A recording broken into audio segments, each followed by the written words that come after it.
I think Injury Reserve should have named their album Team Effort. And you know what? It was a team effort. Tyler, Creator, getting all these features on Igor. And not mentioning any of them on the actual tracks. Time to get into a review of Tyler, Creator's Igor. Tyler, Creator has been creating quite a buzz in the hip-hop world for a long time now. He was part of Odd Future, Wolfgang Kill 'Em All, with Earl Sweatshirt, Frank Ocean, Casey Veggies, Haji Beats, Damo Genesis, some other people that don't really matter. Frank Ocean. Nobody broke out except for like the first three. Sid. Oh yeah, Sid's the exception. Sid Vicious was in. Yep. And a lot of his albums have been really polarizing with lyrics and production, especially Bastard and Wolf. Yeah. And Goblin. Yeah. Just a lot of really edgy stuff going on. Yeah, because his beginning career was like very horrorcore-esque, even though he says it's not horrorcore. Insane Clown Posse. Yeah, it's very like horrorcore-esque, and as time went on, especially with like Wolf, it got more very jazz-inspired, going into Cherry Bomb, which I think where this narrative becomes most important in 2015, where it was very like a mix of like jazz, and you get mix of like punk and hip-hop. That was 2015? Yeah. I thought it was like 2013. No, 2015 Wow. came out the year we graduated. Yeah. Mix of like all these different genres all over the place. The mixing on it was shitty. It was very intended to be shitty, but it didn't make it good because it was intended to be. And it was kind of all over the place.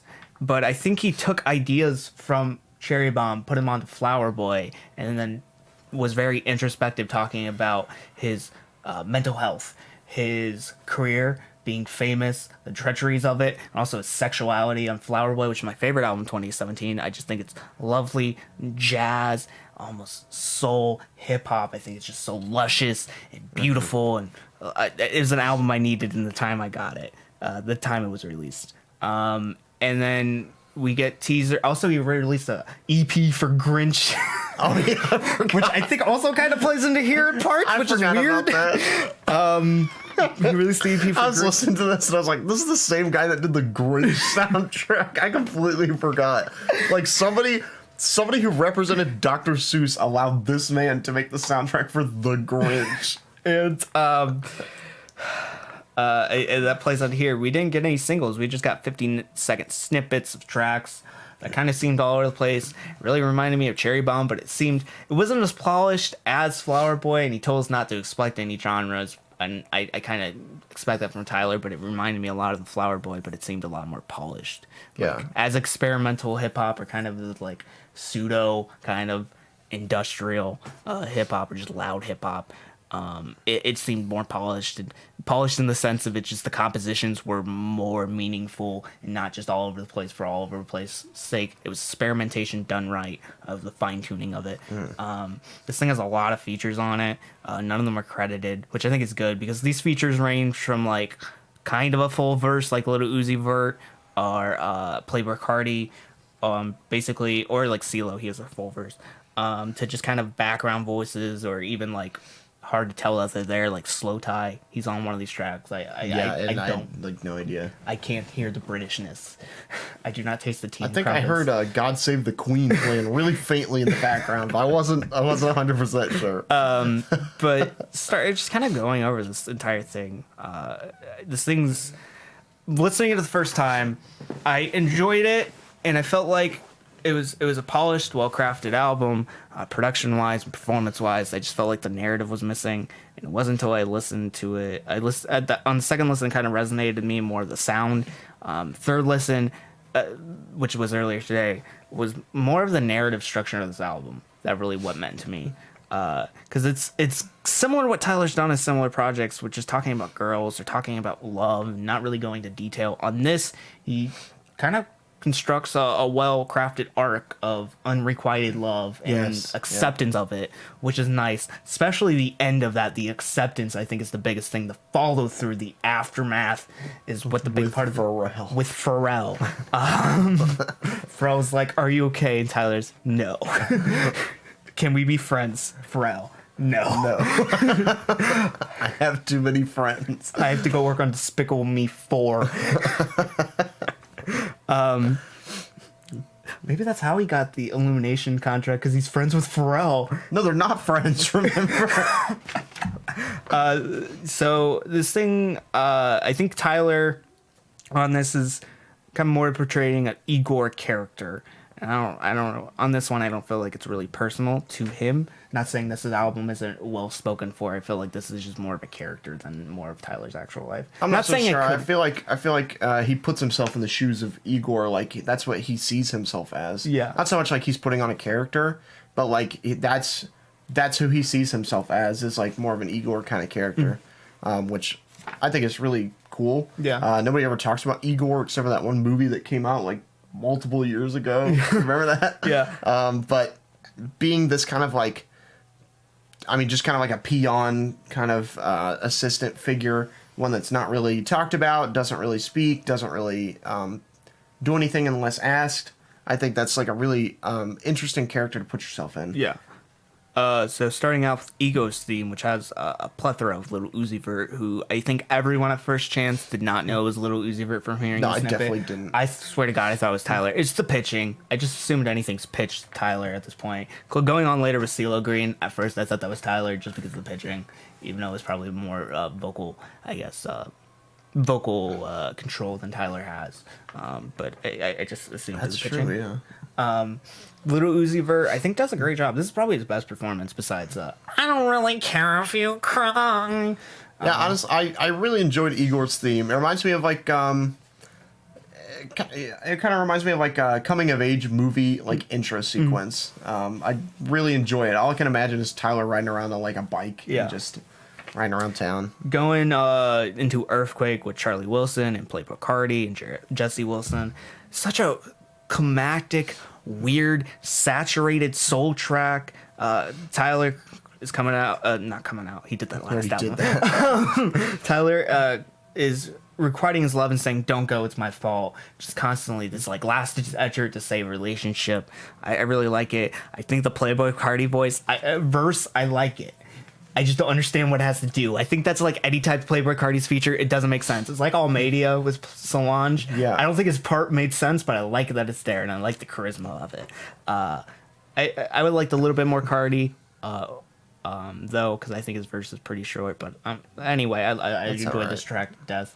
I think it's very soulful. Anytime Charlie Wilson and Tyler Creator come together, it works out really well. Especially anytime Charlie Wilson and Kanye come together, it works out really well. I think with Solange is on a few tracks on this album. Anytime she shows up in the background vocals, it works out really well. It's kind of like a reverse of When I Get Home. Yeah. So now she's kind of the background vocals. So it also has that like almost kind of feature layout at Solange's last album too, because some of them could stay around for verses, but some of them could just be like words that they're saying, or they're just part of the background melody for a second. I like that nature, because it's not like this album's not as like, I think, roaming as Solange was, or just like kind of It just doesn't feel like I'm falling. or floating. traveling. Yeah. It feels like it's an actual story that's being told and it has arcs. But like these are just like minor characters that show up. Yeah, like, one I was scene. just thinking. It reminds me of if Tyler tried to put on like a one man show, like just kind of like a an art piece, like a really weird art piece, just kind of a one man show kind of thing, and all of his friends came to like help him out and do a lot of like backstage work, about a lot of backstage vocals, like B minor characters.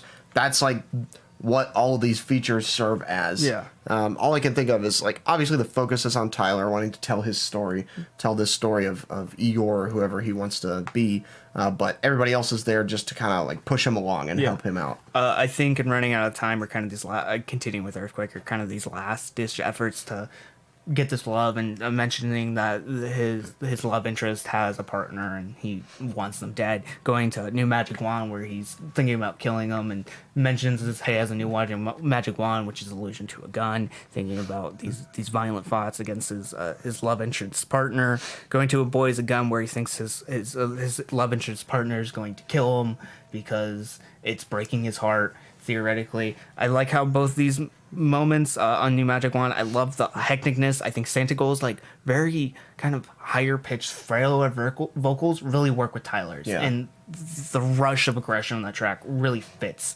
Kind of what he did with Tori Ma on Cherry Bomb. That I forget the track what it was, but it fits. It's like a similar style to what he did with Tori Ma, and I like it better on this because I think Solange, or not Solange, Santigold does a way better job of it. A Boy is a Gun is just, it's heartbreaking. I like Solange's addition to it. It really works, and continuing that theme of how he's getting heartbroken. Puppet is a fantastic moment. Kanye West's vocals and his little kind of like almost freestyle feature verse part, I think is love. I like how it's not full verse. I like that spontaneity of it, how he kind of just shows up and he's gone. He kind of gets taken over by the production. I think Tyler's vocals on that are some of the best we've seen to date. They're very they're just very quiet, mournful, but it works really well. I just like the chillness of it, and it's the final effort. He's under control by her, and at some point he's got to give up. Going into What's Good and Gone, and Thank You. I just love the What's Good. I love how this is one of the more rap heavy rap heavy tracks in this album. The only problem I have with it is the Dracula line, which straight up just sounds like he's just taking the rhythm of This Is America, but just saying Dracula. I think it fits in his character to say something like that, because he's had tracks about how he's like, I think it was on Transylvania on Goblin, where he says, I'm Dracula, bitch, don't have a problem with smacking a bitch. So, like, I think it's funny. Obviously, he likes Dracula. I think it's funny, but, like, I think it's just kind of too stupid. It gets to the edge where I think this is when Tyler gets kind of annoying. But I like the track as a whole. I think that's the one moment, because he explains his reasoning and kind of matures on these tracks and starts to, I guess, accept that she's not going to love him. And it works, and I like these ideas, and he's getting out this aggression and this pain, and I like it, but it's that one line kind of throws up the nature of it. This track reminds me a lot of, I think this is most reminiscent of his older work as well. It reminds me of, like, Donald 23. Yeah. Or, like, pretty much anything off of, like, Goblin. Yeah. It's just, really, like, gruff voice. Dracula, that kind of thing. Also, the synth work at the beginning is super catchy. Yeah. Like, I really like this track for what it was. It makes me wonder, like, why I didn't like old Tyler anyway. Because it was too spontaneity, too over the place. I think you didn't like it because it's also too stupid. It was all Dracula. I think the Dracula line was funny. It's funny, but I think it's really weird. Yeah. Gone. Thank You with CeeLo. CeeLo's performance is amazing. This is one of my favorite tracks. I think it reminds me a lot of Mr. Lonely. Yeah, no, it's this. I don't. Gone. Thank You. I Don't Love You Anymore. And Are We Still Friends are just all mature states where I think Tyler, if he's singing or whether it's rapping, everything on him, he's golden on those tracks. He's not doing anything wrong. Like, he's not making any, like, lines that are nonsensical to the character, nonsensical to himself, nonsensical to anything. I think everything he's saying is perfect. Pitch perfect on those three tracks. This is the perfect conclusion. CeeLo's edition, LaRoux's edition, Writing Beatty and Solange's edition. I almost kicked over the mic saying because that's how much I like these tracks. The interpolation of Happy from Despicable Me 2. Are You Still Friends with Pharrell? That edition kind of continuing the Pharrell last track, Flower Boy. I think it's nice. Yeah. I think just the layout of how he's accepting that this person's not going to love him, accepting how he has to essentially stop beating himself over it. He can't change things that he can't control, and he just wants to be friends with the person at the end. He doesn't want to end on a bad episode, and he doesn't want to end the season on a bad episode. I just like the nature of just kind of coming terms with unrequited love. I think it really works out in this entire record. It's just really smart for someone who hasn't been too smart, at least on his more adolescent work. You know, this really reminded me of Kevin Abstract. Mm-hmm. Something that American Boyfriend, I thought was it was an alright album with some decent tracks on there. I think this is what he wanted to create, and Tyler's finally come up with this, like, suburban love story. This kind of